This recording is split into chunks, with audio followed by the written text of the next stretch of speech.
What is going on, YouTube and weight loss warriors? It's your boy C-Dub, and I'm back with another video.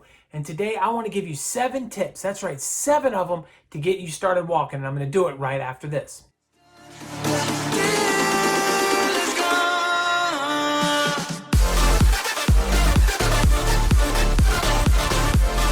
What is going on, YouTube and weight loss warriors? It's your boy C-Dub, and if you don't know who I am, I started this channel to hook you up with tips, tricks, knowledge, and ideas that I learned along the way in my journey to help you out on your journey. I'd like to welcome you to the channel. I hope you become a subscriber and a weight loss warrior. And to my weight loss warriors, my subscribers, the people that support this channel day in and day out, thank you for making this community so great and growing it and allowing me to reach new people and maybe help somebody else out there in the world get on their weight loss journey. Now, with all of that said, the reason I wanted to talk about walking today is kind of a two-part situation. One of which, I realized that the most popular video I have ever done is on walking. And that's something a lot of people wouldn't guess coming in this channel, knowing that I talk about OMAD. But my video on walking is the most popular one I've ever done. So there is a market out there to hear about walking, and it's something that I'm super passionate about. And I think everybody can include it, or most everybody can include it in their life, and they'll get benefits for it. So it's not that I'm going to, have a walking channel, but I did want to bring you some walking content, and every once in a while bring it to you because I do think it's so important. And the second part of that is I happen to have a friend that's a fitness, kind of expert, and I was talking to them the other day, and they were getting the nitty-gritty details of my weight loss journey, to help their clients. And they said to me that they thought that the walking was the least most important thing that I did during my weight loss journey, and that all these other things were more important. And I kind of disagree with that. And so I kind of thought, you know what? I want to talk to everybody about it. I want to give them some tips to get started, but I wanted you guys to also understand that, yes, I had lost 100 pounds before I walked. 100% true. And yes, I probably would have lost that 100 pounds whether I was walking or not, and I would have maybe even been able to keep it. But I think that the last bit, the hardest bit to lose, a lot of it was because I was walking, and the mental clarity of walking. I mean, I'm over 20 months in now, getting probably 15,000 steps a day on most every day, never under 10. And I know that it's made me so much sharper in so many different ways. I feel better about myself. And most importantly is it's kind of like a gateway into other parts of fitness. It's a gateway into being able to do more things physically and gain the confidence to do things more physically too. So I totally think it's a huge part of me being a healthier me. And maybe my weight loss had little to do with the walking, but the healthier, both mentally and physically, both came from walking. So I just think it's a huge part. And if you're not already on the walking bandwagon, you need to get on it. And that's why I made this video, to give you the tips. So let's start with tip number 1. Tip number 1 is simply to break your walk up. If you're doing OMAD like me, what I did was I replaced breakfast with a walk. And during my lunch break at work, I went on a walk. And that allowed a huge chunk of my walking to be done. And directly when I got off work, before I did anything else, I went and finished my last 30 minutes of the walk. So if you really think about it, if you just skipped breakfast and lunch and you went to work early, the same time that you would have breakfast, and just walked at work, you can walk during your lunch break, and directly before you get in your car, go on a quick walk after work. And out of nowhere, you've already walked 10,000 steps. And sure, it's going to vary, but most of us can get 10,000 steps in an hour and a half walking. Some people might only take an hour, and some people might take 2, but you can definitely get a huge chunk of it done. And so breaking it up is also easier on you physically. When you go out and you have to walk an hour and a half straight, especially on the first day or two, that is really difficult. But putting yourself together with 3 short walks is really good. And another great thing about that is you can have a private walk in the morning by yourself where you can really clear your thoughts. And maybe after dinner, you can go with your family on the last 30-minute walk, maybe walk your dog or whatever the case is, and you get a chance to relax and socialize and be with some people that you love and care about and have them walk too. But it still gave you your a little bit of alone time in the morning, and I think that's important. So my number 2 tip here is going to be bring some music with you. I find that when I'm walking, there are times that I get out there and I'm just getting going, and I'm cruising and I'm walking, and I get to a point where I'm like, man, I really don't want to do this today. This is just something that I would just rather not have to do it for one day. And those thoughts do enter my mind, even though I've done it for 20 months straight without missing a single day. And a lot of times a song will hit, and that song will hit, I'll notice I'll start singing along, I'll start getting into it as I'm cruising and I'm walking, and then that song passes and leads me into another one, and the next thing, the thoughts of getting it done are not getting it done are gone, and I'm already halfway done with the walk. So I think music can be a huge part of it. Get yourself a playlist of songs that you enjoy, and most importantly, a playlist not really of songs you enjoy as much as songs that truly motivate you and give you some inner drive. I think all of us have those songs. Find yours, get them on a playlist. The number 3 tip is the most important tip on this list, guys. And it's really simple. You have to have a plan for bad weather. And this is where things get tricky because, it's going to happen. We're going to have days that it rains. We're going to have days that it snows. We're going to have days where it's extremely hot or extremely cold. And all of this is going to come up. And believe me, over 20 months, I've had it all. The other day, it rained for the entire day. So you have to be able to have a plan for when those hiccups happen and so that you can get through it. So there's a few different things you can do. At the end of the day, it's got to be a custom plan to you.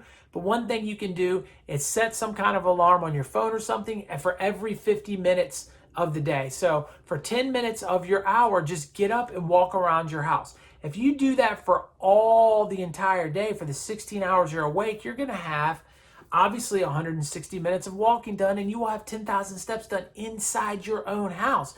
But you have to be disciplined enough to be able to get up every hour and move. And a lot of times 1 hour will lead into another hour and you'll miss it. But if you have a quick little buzz go off or something and say, oh man, now it's time for me to get up and just go run some errands around the house, move a little bit more, you'll get to 10,000 steps indoors. Another thing you can do is go get a treadmill. I've done that. I got a $300 treadmill on Craigslist. It's old, it's beat up, it doesn't run so well. But on a rainy day or a cold day or a day that it's snowing, I do find myself getting on it. Now, I'm so hardcore that I still go out on those rainy days and the snow days and those things. But occasionally I have to get on that treadmill probably 4 times a year. And it's really worth the investment so that I don't mess up on those days. And the last part of this whole, bad weather situation is to look at the forecast the night before and go early or late. And I adjust this all the time, especially on a non-work day. I will look at that schedule and I will say, okay, well, it is going to rain at 12 o'clock. So I better be out at 8 in the morning. Or it's going to be pouring in the morning, so I'm not going to go until it's dark at night, and I'm going to knock out my whole walk then. So being able to balance your walk can really be effective. Tip number 4, pick scenic places. Find some beauty in nature and go walk there. And I think that's a really important thing because it makes you feel good. You get to see things that you normally wouldn't see, and you get to enjoy your walk. Now, I understand some of us can't walk on trails, and I understand some of us can't put us in a situation. I also understand that some of us live in neighborhoods we're not comfortable maybe walking around at night and different times. So you're going to have to make adjustments all like that. But if you have a local park or a place, and even if the park isn't that big, to be able to walk laps in a park, to be able to see something outside of the box, here in Williamsburg, I have Colonial Williamsburg, which is always something going on, always something amazing, tourists everywhere, shows going on, people, acting like it's 1700 and something or another out there. And it's a lot of fun to see. And it allows me to be able to stay in a good distance away from people and get my walk in, but also have some scenery to look at too. And I will go out on the trails. I'm meeting a friend in a couple of days. And we're going to hit the trail actually tomorrow. I'm meeting a friend tomorrow and we're going to hit the trail. And we're going to go out into the wilderness and go walk. And all these ways are good, but the more scenery, the better. My number 5 tip is a tip a lot of you aren't really going to dig, but it kind of goes back to number 2 in a sense, playing music, getting your mind off of it. But I suggest that you download Pokemon Go. And Pokemon Go or Pogo is in every app store. I'm not sponsored by them or anything like that. Everybody that watches this channel probably knows I'm a big fan of Pokemon to begin with. But they give you credit for walking, they give you awards for walking, and it gives you something to do when you're out and about. So if you're walking around and you're able to catch some Pokemon and to play some games with it, even if you have no idea what you're doing, you just start walking and you'll soon find out that other people are going to be walking too, especially if you go to parks and public places and you can meet them and walk with them and play the game with them. And, I walked around today for an hour with 2 people that I wouldn't have known otherwise from this game, but we walk on a regular together because of it. So it's a small community of people that play the game, and it's a lot of fun, and it's just something to do to get your mind off of just step after step after step, but still getting your walk done. Tip number 6, we're talking about apps. I'm going to go back in kind of that way. I have an iWatch. You see it right here. This tracks my calories, my steps. how much exercise I have for a day. And I think these things are huge when it comes to walking. If you just go out and you walk for an hour and a half every day and you don't track everything, you're getting your 10,000 steps in, and you know that, and you can feel good about it, and you can put it on the shelf. But when you're keeping track and when you know there's something special about knowing the fact that that work is done and you can move on with your day, there's something special about knowing you've reached your calorie goal and your exercise goal.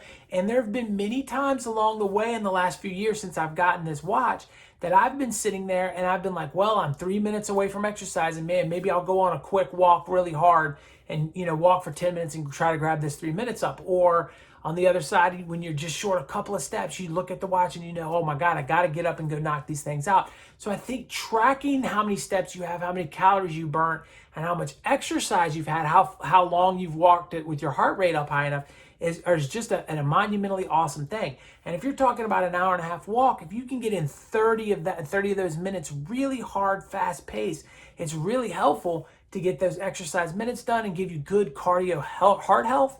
And that's a big deal. So tracking it, I think, will help you too. My number 7 tip here is find a community of walkers, a walking club, a group of people to walk with. It doesn't matter if that's within some kind of game or just a regular group that enjoys walks, or a hiking club. And understand that you don't have to do anything every day of the week. I know you heard I've done this for 20 straight months. But maybe you find a walking club and they're walking 3 nights a week, and then you can walk with your family the 4th night and do small walks with your dog or family during the week. And maybe you're not getting 10,000 a day, but maybe you're getting 10,000 steps 4 times a week and 6,000 the other days. Just keep in mind that the average person's walking around 5,000. And that's average. That's not to say, there's a lot of people walking less than that, and you shouldn't be. I want to leave it on this last note that as human beings, I've stressed so much that we eat too often, that we've gotten away from how we evolved and how we've lived on this planet for so long, how our bodies have adjusted to things, and how now we're eating too much. Well, the same thing goes with walking. Our ancestors, no matter what, ancestry you come from, no matter what background your background is, there were people that moved, people that walked, people that traveled, people that put their feet to the ground and kept going and did it for many more hours than we are. So taking an hour and a half out of your day to walk really may seem like a lot, but the rewards for it are going to be huge. And I think it's something that everybody can, well, not everybody, there are always people that are hurt and can't do it and whatever else, but you know what I'm saying. A lot of us can benefit from this, and it's a part that we're not benefiting from. And that kind of hurts me a little bit, because I want you guys to experience what I experienced.